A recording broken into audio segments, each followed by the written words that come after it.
Which perfectly sets up the most fascinating mechanic of this entire event.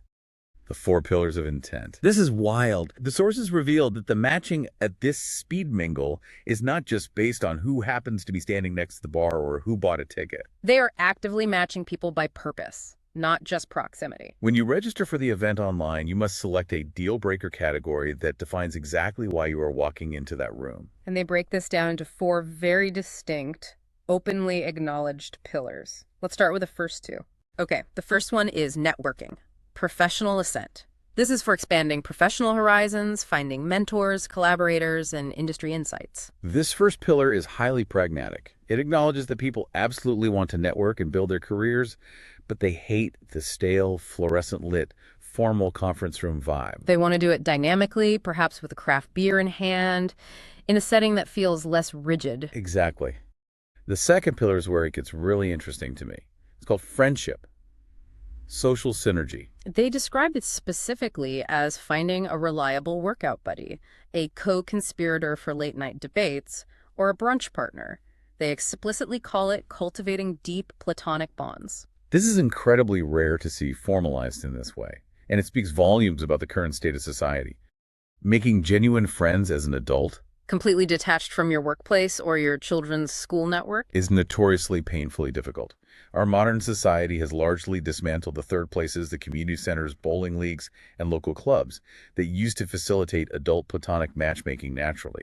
So by giving friendship equal weight and formal structure, right alongside romance and professional networking, the organizers are validating a massive, desperately underserved social need.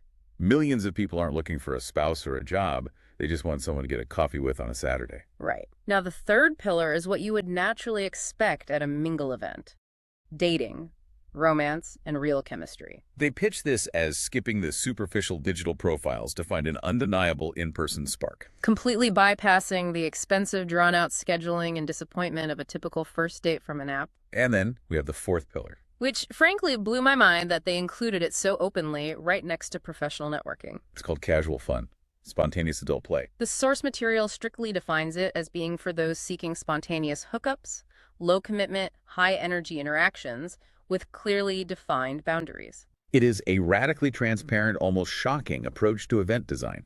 By putting casual fun right next to professional ascent on the registration form, they are completely dismantling the hidden agendas that ruin so many interactions. In most social settings, the person looking for a spontaneous hookup has to cloak their intentions under the guise of casual networking or friendly chatter. Which inherently leads to miscommunication, crossed boundaries, and resentment when one party realizes they have been misreading the interaction. The sheer brilliance and, honestly, the potential for absolute chaos of this is wild. Think about the logistics behind the scenes. Yes, the sources say that after you pick your primary deal breaker category, you also select your general interests. Things like arts and culture, food and drink, intellectual stimulation, sports and activities. Then, they feed this data into a proprietary algorithm. The algorithm calculates your compatibility percentage with other attendees and uses that data to decide which tables you rotate to. It ensures you are seated with people who align with both your interests and, most importantly, your intent. It's like a social Swiss Army knife, you know? You pull out the specific tool you need for whatever specific season of your life you're currently in. And this algorithm acts as a silent, invisible curator. It is the bouncer at the door of your specific table.